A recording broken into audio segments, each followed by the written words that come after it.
Enthusiasm is building as delegates from Ohio and across the country make their way to Chicago for the Democratic National Convention. This convention is again going to be very exciting because of the historic nature of it.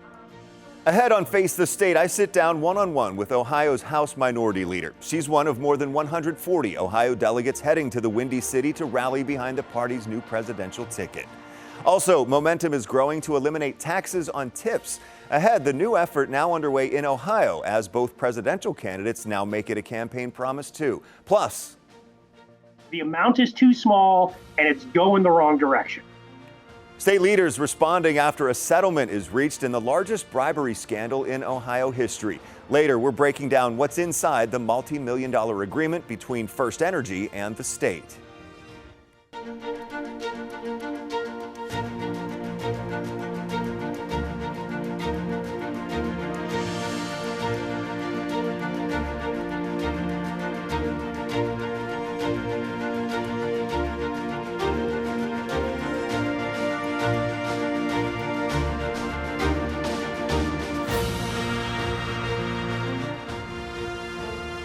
Right now, the countdown is on to the 2024 Democratic National Convention. It all starts tomorrow.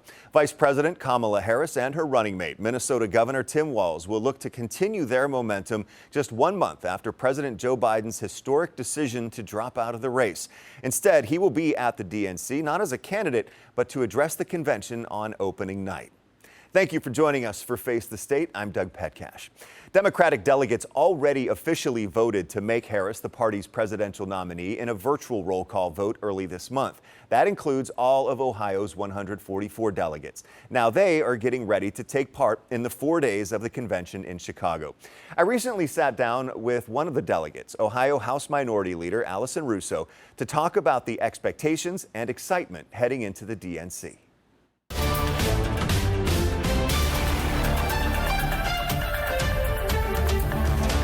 What I'm most looking forward to is the energy and enthusiasm that we certainly have seen out in our communities from young voters, from voters of color. It is just the enthusiasm and excitement for what will be a historic moment. Is very palpable, and I'm looking forward to being amongst our fellow Democrats to celebrate that. What is your focus as one of the leaders over those 4 days?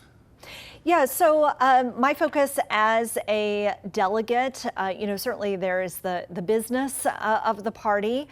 But also it's a time to celebrate the diversity within our party. We are a big tent party, to celebrate where we want to go in the future. Vice President Harris and the Harris-Walz ticket is very focused on future looking and celebrating who we are as Americans and our values as Americans. And I think being in that environment where we get to celebrate that and really focus and re-energize ourselves on how we want to and how we can be victorious in November. Will you be hosting meeting with delegates from other states? How does that work behind the scenes? So lots of opportunities, lots of committee and caucus meetings that happen, other than the stuff that you see on television, the nighttime speeches.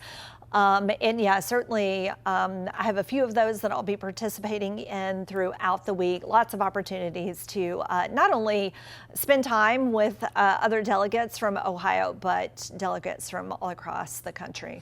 With President Biden stepping aside and now Vice President Harris being at the top of the ticket, I guess how different is this convention shaping up to be than what you would have expected it to be, a month or so ago? Well, I think certainly with the change in the top of the ticket initially, I think some folks, outsiders, probably thought, oh, this is going to be a very chaotic convention. I think that was squashed pretty immediately. We, as Democrats, coalesced. Very clear who should be at the top of the ticket with Kamala Harris. Now the selection of Vice President, the nominee, Tim Walz. And so, I think that this convention is, again, going to be very exciting because of the historic nature of it.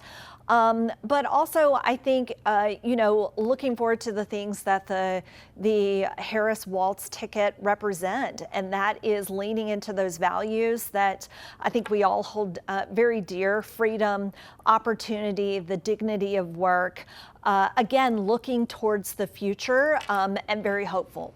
So you think that it was better that this didn't become an open convention with a competition for the nomination, and that the party kind of coalesced around the vice president early on to kickstart her campaign? Well, I think, the notions of an open convention, I don't think were ever realistic, to be honest with you.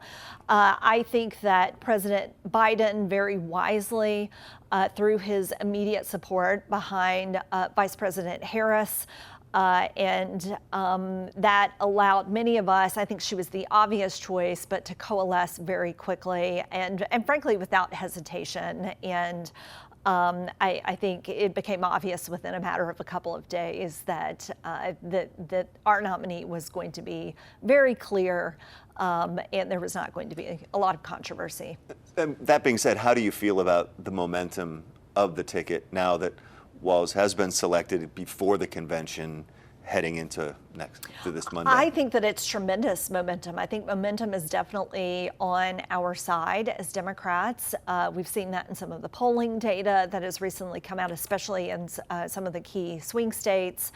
I thought that we would get sort of this initial bump. We certainly felt it, being out in our communities, talking to voters, at events and at the doors, but that has continued. We're 3 weeks past when that change happened. I think that will only grow as we're coming out of the convention. So the momentum is definitely on our side. Do you think that the lateness of the convention, of course, was a big talking point here early on when it was trying to figure out how to put President Biden on the ballot in Ohio? But ultimately, do you think that the month separation between the RNC and the DNC now heading into November is actually an advantage for the Democrats, the timing of the convention? Well, I think there's always an advantage in having your convention last or be the last one before the election. I think that, more than anything than the timing of the convention, I think it's just you're going to see such a stark contrast between the conventions. I think at the RNC, frankly, a lot of weird things that we saw, speeches and talking points. And I think you're going to see something very different coming out of the Democratic National Convention in that, we are really going to be focused on, again, looking forward into the future and all that that we are as Americans and what can be achieved, what we've already achieved, but we will continue to achieve looking forward. And really, I think speaking to those values that we hold dear, it's not going to be fear and gloom and scare tactics, but, a message of hope and prosperity and opportunity. With the virtual roll call having already been held, officially nominating the vice president to be the Democratic nominee, does that take any of the drama or excitement of the convention process away for you or for the other delegates? I don't think so. I think, as a reminder, we did the virtual roll call in 2020 as well. Part of that was because of the pandemic. I don't think so. I'm in talking to other delegates, no one seems less excited that we did the virtual roll call already. And part of that was to ensure that Vice President Harris and Tim Walz would be on the ballot here in November in Ohio. But I don't think that it's going to have any impact on the excitement of being there. In fact, I think that there is a lot of enthusiasm. I mean, that's really the only word that I can use to describe it. And we're all excited to be attending. With Ohio's 144 delegates already having officially cast their ballots then for the vice president, what is their overall role at the convention? Well, a number of things. I mean, besides the putting forth our votes for the presidential nomination, and that's a big part of it. You know, I also mentioned there's several caucus committee meetings that happen throughout the week that deal with, you know, what are our strategies moving forward, our platforms, different subgroups within the party, talking about issues and platforms that matter most to us. So there's other business of the party that happens beyond the nomination process. And speaking of the platform, the priorities listed on it are growing the economy, tackling the climate crisis, and securing energy independence, closing the racial wealth gap and investing in small businesses, restoring Roe v. Wade, preventing gun violence, and securing the border. Do you feel the party has its priorities in order? I do. I think that we are very hyper-focused on those priorities and really from the top of the ticket all the way down to our state legislative races and the issues that we know are important not only to Americans but to Ohioans. And you will hear us talking about all of those things. And you know what we hope to continue to achieve moving forward, and you know, and if that means certainly here in Ohio, it's a lot of working across the aisle to get things done because we know that that's important to the communities that we represent. Now, on the campaign trail, Vice President Kamala Harris is now joining former President Donald Trump in calling for no taxes on tips. The vice president made the campaign promise last weekend during a rally in Nevada.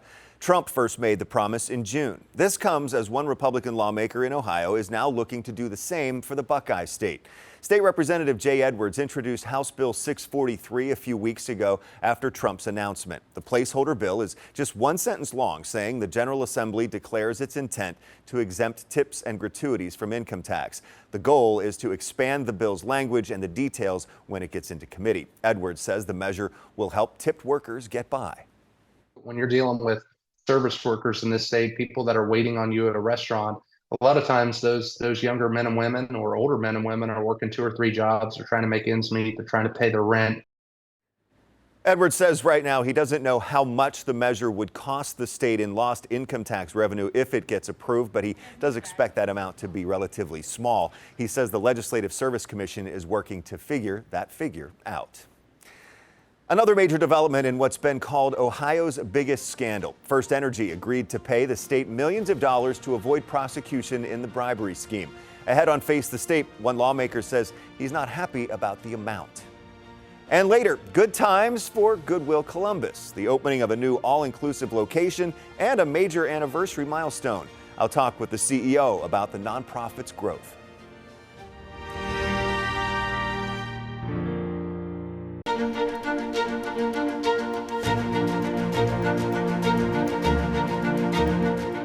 Welcome back to Face the State. Now to the latest chapter in what's been called the largest scandal in Ohio history, the FirstEnergy $60 million bribery scheme. This week, the energy company announced it reached a deal with state prosecutors to avoid criminal charges. FirstEnergy will pay $20 million to resolve its role in the House Bill 6 scandal. The Attorney General's office says FirstEnergy is a different company than it was 5 years ago and has been cooperating with investigators. Meanwhile, a Democratic lawmaker says the $20 million payment just isn't big enough. Under the agreement, FirstEnergy will pay the Ohio Attorney General's office $19.5 million and set aside $500,000 to pay for unspecified remediation commitments by the company. The agreement also requires the company to cooperate with ongoing investigations by the State Attorney General and Summit County Prosecutor's offices. That includes cases against former FirstEnergy CEO Chuck Jones and former Senior Vice President Michael Dowling, who were charged in the case in April. They both deny wrongdoing.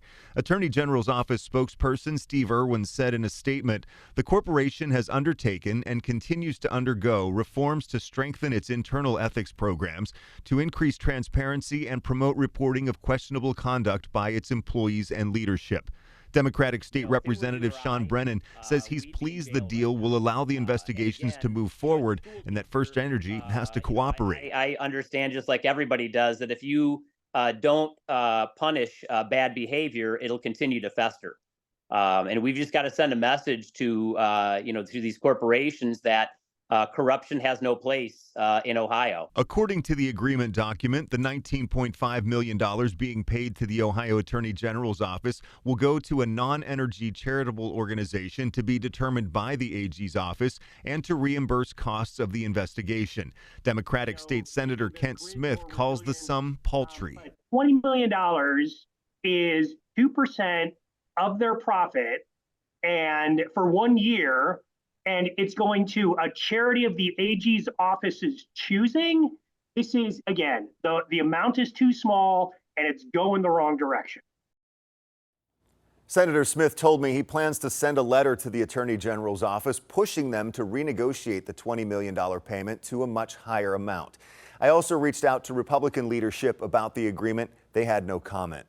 FirstEnergy's president did release a statement saying they are pleased to reach a resolution with prosecutors that, quote, recognizes the substantial actions FirstEnergy has taken to establish a highly effective compliance program and instill a culture of ethics and integrity at every level of the organization.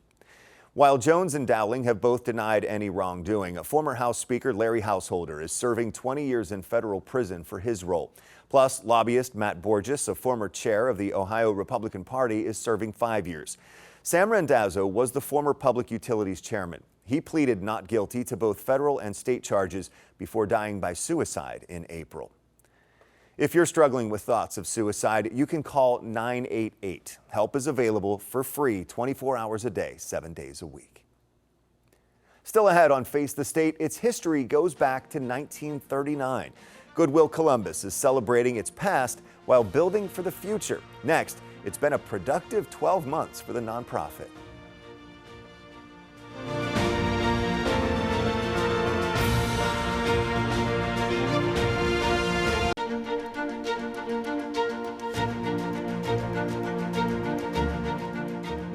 Maybe you've made a donation there. Maybe you've gone thrift shopping there. Maybe you or someone you know has worked there or gotten job training there. I'm talking about Goodwill. In a nutshell, the nonprofit sells donated clothing, furniture, household items, and other goods to give people job opportunities and training. And Goodwill Columbus has been doing that for a long time, since 1939. It's now marking its 85th year. Goodwill Columbus recently opened a brand new location in Grove City that has all of the organization's services in one place. Those are retail, donation, job training, and adult day services. It's the only Goodwill Columbus location to have all four. Joining me now to talk about the 85th anniversary and the growth of Goodwill Columbus is CEO Ryan Burgess. Ryan, thanks for being here today. Doug, good to see you. So first of all, with this new facility, how were you able to make it work that you could have all four of those key service areas in one place? Yeah, well, thanks for the opportunity to join you this morning. This store, the way we've designed it, was intentional because, as you said, most folks probably know us as a thrift store or a thrift operator, but most people don't understand all the programs and services that we offer in our community.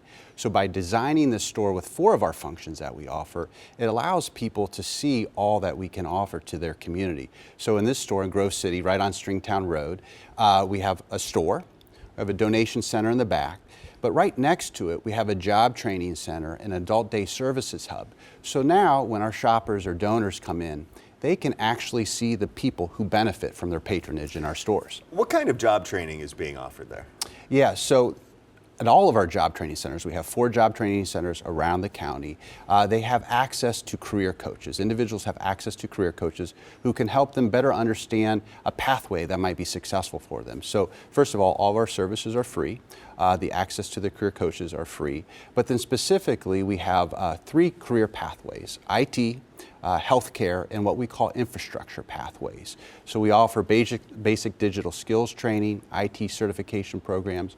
We have an entry-level healthcare certification program, and then within infrastructure, we offer the CDL. We've partnered with a firm to offer this truck driving license, as well as we're just about to launch a broadband technician training program. And part of that is, especially with the I believe it's the Bryce Road location. You have this program in place that through a partnership with the state to offer training for the broadband industry. Yes. And how is that going? How popular has that been? That opened last September. Yes, so they're also that program is also going to be available at our Grove City location, and we've partnered with a number of folks and organizations around Central Ohio to meet the demand. They estimate that 30,000 broadband technicians are needed to fill the needs that we have to build out our infrastructure and keep up with the rapidly growing Central Ohio population. So we're very excited to offer this program, and it's going well. Where would those jobs be? In terms of The broadband training. Yeah, there's a lot of small firms that are growing to offer these services, but then there's also the large communication companies that have needs for those jobs as well. Now you mentioned it. It's 3 locations since July of last year that you've opened. Yeah. 3 brand new facilities. What is spurring that growth? Yeah, well, the growth of Central Ohio. We're trying to keep up with the pace of growth that we've seen and what we are projecting to see for the next 10, 20 years. So part of our strategy has been to move. We used to have a campus near Grandview, and what we've done is we've moved out our hubs, our job training centers, our adult day services hubs, out into the community to make it more accessible to more individuals. So today we've got 13 stores across our footprint, 8 donation centers, 2 more on the way. We have our job training centers that I mentioned, and then we have 5 adult day services hubs throughout Franklin County as well. And how has the growth that we've seen in the last a few years really kind of impacted your services? Are you able to meet the demand? We're trying. The economy's changing. Occupations are changing. So what Goodwill is trying to do is stay in front of those trends and make sure we offer the training. So if an individual is in an industry that's going through changes, we want to allow or put these individuals in a position where they can pivot to a new career pathway. And are donations keeping up with, to be able to fund this stuff? Yeah, we can always use more donations. And one thing that we've done to try to attract more donations is if you go to our website, goodwillcolumbus.org, you can reserve a donation trailer. So if your school or your business or your church is looking to have a donation drive, you can reserve a trailer. All we ask is that you fill it with donations because the donations that we sell, that our donors give to us, that we sell, we generate revenue to help our overall mission. So donations are our lifeblood. Now, is the primary focus of Goodwill still, helping those with developmental disabilities achieve independence? Yeah, so for 85 years, Goodwill Columbus has been committed to serving individuals with disabilities, which we're very proud of and continue to this day. But our job training programs are open to all adults that are looking to get to their next best. But yes, we still have a very strong commitment to serving individuals with disabilities. So what was Goodwill Columbus when it started 85 years ago? Yeah, so Reverend Charles Graham, he was a Methodist minister. He opened with an old Methodist church on Mount Vernon Avenue. He kind of restructured it to turn it into a job training center. So it's been a part of our DNA here in Central Ohio for 85 years. Has the growth when you think about the growth from that time to where you are now, what are your thoughts? Yeah, well, as I mentioned, we're trying to spread out our resources and our locations across the county, across our footprint to keep up with the growth. And that's why we went to Grove City. We wanted to have a location in southwestern Franklin County just to keep up with all the growth that's taking place down there as well. And just briefly, if somebody wanted to take advantage of the job training, what do they need to do to get into that? Yeah, just go to our website, goodwillcolumbus.org. You can fill out information, and then we'll reach out to you and tell you more about all the programs that we offer. Ryan Burgess, CEO of Goodwill Columbus. Congratulations on 85 years and the recent growth. Thanks, Doug. Thank you for being here. Well, thank you for joining me this week for Face the State. I'm Doug Petcash. I'll see you next Sunday at 11:30. Have a great day.